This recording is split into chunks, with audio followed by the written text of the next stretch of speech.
Hello, my dear friends. My name is Sachin and I'm back. I'm back with another video. First of all, video की शुरुआत करने से पहले बहुत बहुत धन्यवाद करना चाहूँगा। हर बार ही करता हूँ और जितनी बार मौका लगेगा उतनी बार धन्यवाद करूँगा। जितना भी प्यार आप मसल मास्टर्स को देते हैं, जितना भी प्यार आप हमारी ऑर्गेनाइजेशन को, हमारे जिम्स को देते हैं, बहुत बहुत बहुत धन्यवाद आपका। और अगर आप ये चैनल पहली बार देख रहे हैं तो आपसे गुजारिश है, जाइए खुद जज कीजिए, एक एक वीडियो देखिए। चैनल का कंप्लीट नॉलेज, यहाँ वहाँ जाने की कोई जरूरत नहीं है। Gym setup and gym running business की जो नॉलेज इस चैनल के अंदर है वो शायद ही कहीं मिलेगी। सब्सक्राइब कीजिए चैनल को। So without wasting any more time, I am directly coming to the topic of the day. And ये जो बात आज करने जा रहा हूँ ना, ये बहुत दिल की बात है। दिल की बात किस तरीके से है, आप बहुत लोग मेरे को जानते ही हैं ऑलरेडी। एक हमारी छोटी सी फैमिली है, 1-1.5 लाख सब्सक्राइबर्स की, ऑल ओवर इंस्टाग्राम और फेसबुक मिला के और ये मिला के। तो ये जो दो हाथ है ना, इन दो हाथों को सालों का एक्सपीरियंस है एक जिम रन करने का, जिम सेटअप करने का। 5 पॉइंट्स आपके लिए लेकर आया। ये जो 5 गलतियां है ना, ये 5 गलतियां मेरी सालों की एक्सपीरियंस है। ये गलतियां कर करके एक आदमी सीख जाता है तो वो समझदार हो जाता है। तो ये जो हमने गलतियां करी है ना, जिस वजह से हमारे क्लब्स लॉसेस में गए और जिस वजह से हमारे क्लब्स बंद हुए, ये गलतियां बिल्कुल मत कीजिएगा माय डियर फ्रेंड्स। शुरू करते हैं without wasting any more time. सबसे पहले गलती जो एक जिम ओनर करता है वो ये करता है कि अपने आप को अपग्रेड नहीं करता। Gyms are not getting upgraded.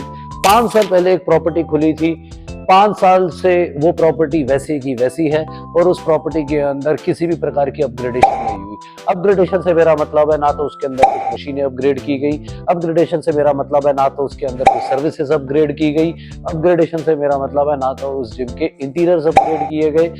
Having said that, upgradation is the name of the game. Last video देखोगे तो उसमें मैंने ये बोला था कि ये एक ऐसा बिजनेस है जिसमें जनता बहुत जल्दी बोर हो जाती है। अगर अपग्रेड करते रहोगे ना अपने जिम को और अपनी सर्विसेज को, तो जनता को अपने साथ बांध के रखोगे और वो जनता तुम्हारी रहेगी जीवन भर।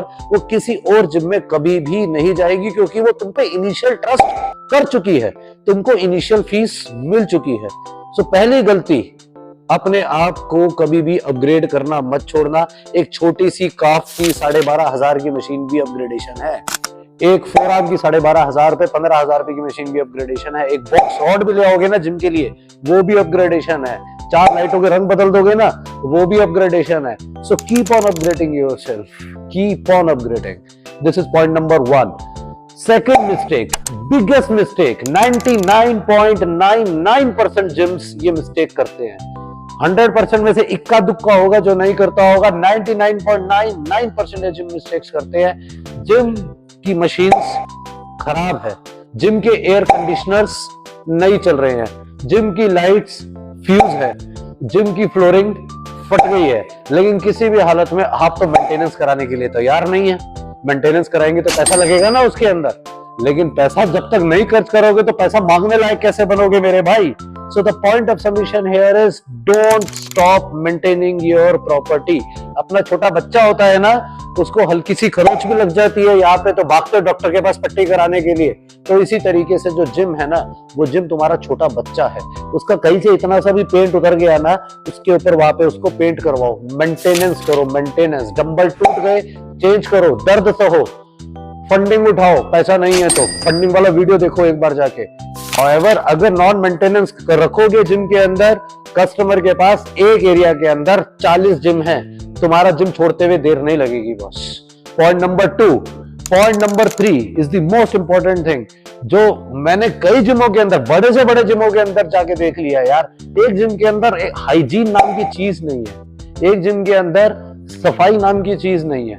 बहुत छोटा सा पॉइंट है, इसमें तो पैसा भी नहीं लग रहा। हाइजीन होना, सफाई होना। पूरा कोविड आके चला गया, जिमों को नाम के लिए हम लोगों ने सैनिटाइज कर दिया। जिम में जाले लग रहे हैं तो जाले लग रहे हैं। मेरी खुद की प्रॉपर्टीज में मैं गया तो मेरा एक प्रॉपर्टी में पूरी तरीके से मशीनों पे जाले लग रहे थे।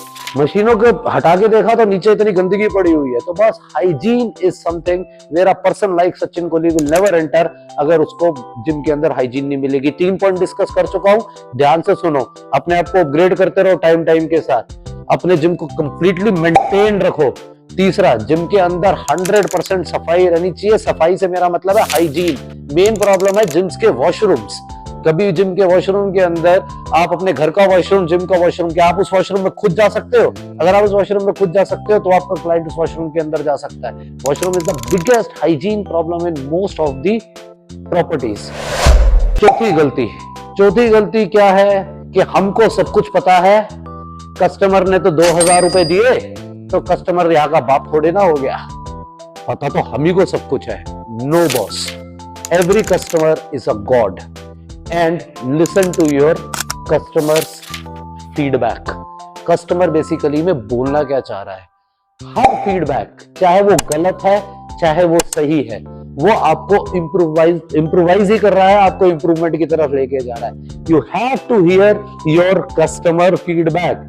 सो customer feedback is something which is the most important thing. तुमने कस्टमर का फीडबैक सुना ना कि 2 पंखे खराब है, ठीक करा दो। तुमने अगर वो 2 पंखे ठीक करा दिए ना कस्टमर की बात सुन के, वो कस्टमर जीवन भर का तुम्हारा हो गया, अपने साथ 4 आदमी लेकर और आएगा। अगर तुमने कस्टमर का फीडबैक नहीं सुना ना, खुद तो जाएगा, 4 को अपने साथ में लेके अलग से जाएगा। Okay, so point number 5, the last point and the most important point जो मैं बोलता हूं, हर बिजनेस को चलाने के लिए, हर बिजनेस को बढ़ाने के लिए staff is the name of the game. Staff है सब कुछ, सर्टिफाइड ट्रेनर्स है सब कुछ। एक रिसेप्शन पे बैठे हुए व्यक्ति कटसी से भरे हुए हैं सब कुछ। मैं बार बार बोलता हूं, क्या आप अपने बच्चे को एक ऐसे डॉक्टर के पास ले जाओगे जिसके पास एमबीबीएस की डिग्री नहीं है? ले जाओगे, दे दोगे अपने बच्चे को बुखार हुआ, उसको एक ऐसे डॉक्टर के पास ले गए जो बोलता है मैं डॉक्टर हूं लेकिन उसके पास एमबीबीएस की डिग्री नहीं, तो फिर कैसे? अपना शरीर दे दोगे किसी ऐसे सर्जन के हाथ में कि जिसके पास सर्जन की डिग्री नहीं है। So at the end of the day तुमको क्या समझना है कि जितना भी तुम्हारा स्टाफ है वो सारा का सारा स्टाफ सर्टिफाइड होना चाहिए, सारा का सारा स्टाफ रिजल्ट ओरिएंटेड होना चाहिए, सारा का सारा स्टाफ जो तुम्हारा एटीट्यूड है ना तुम्हारी प्रॉपर्टी को लेके, वही एटीट्यूड होना चाहिए तुम्हारे स्टाफ का, कटसी से भरपूर, ताकि जो कस्टमर्स आए वो ऑटोमेटिकली रिन्यूअल्स लेकर आए। बात समझना, ये सबसे लास्ट पॉइंट है, इंपॉर्टेंट पॉइंट है। इन 5 पॉइंट का क्रक्स समझो। 2 तरीके की सेल होती है। सबसे पहले होती है इनिशियल सेल, जब भी हम एक इनिशियल सेल करते हैं। दूसरी सेल होती है रिपीट सेल, जब हम एक रिपीट सेल करते हैं। स्टैटिस्टिक्स क्या बोलते हैं कि जो इनिशियल सेल है वो बहुत मुश्किल है, लेकिन जो रिपीट सेल है यानी कि रिन्यूअल ऑफ द फीस है, वो उसके लिए आपको एफर्ट ही नहीं करना पड़ेगा। अगर तुम ये 5 गलती नहीं करोगे, 5 गलती देख लो दोबारा से लाइन में लिखी हुई है यहाँ पे, ये 5 गलती नहीं करोगे ना तो तुमको एफर्ट ही नहीं करना पड़ेगा। तो तुमने अगर अपना 5 लाख का गल्ला बना लिया ना तो वो 5 लाख का गल्ला तो तुम्हारा पक्का हो ही गया कि ये 5 लाख तो आने ही आने हैं। अभी आगे के देखोगे आगे के किस तरीके से पकड़ने हैं, समझे? तो ये जो ग्राफ है, ये फीस का ग्राफ तुम्हारा ऐसा चला जाता है ना, ऐसा जाने का कारण यही है, ये फीस का ग्राफ जाना चाहिए सीधा सीधा ऊपर को। ये ऊपर को तब जाएगा जब पुराना कस्टमर रिटेन होगा और नया कस्टमर एंटर करेगा। पुराना कस्टमर रिटेन कब होगा? जब तुम ये 5 गलतियां नहीं करोगे। Your friend Sachin Kohli, muscle masters, used and refurbish equipments. Thank you so much. अच्छा लगाओ लाइक का बटन दबाओ, कुछ बताना चाहते हो कमेंट्स में लिखो और सब्सक्राइब तो करना भूलना ही मत। और अगर आप पहली बार आए हो इस चैनल के अंदर तो सारे वीडियोस देखो, सारे वीडियोस देखने के बाद अगर मजा नहीं आ गया तो फिर बात करेंगे। Thank you so much.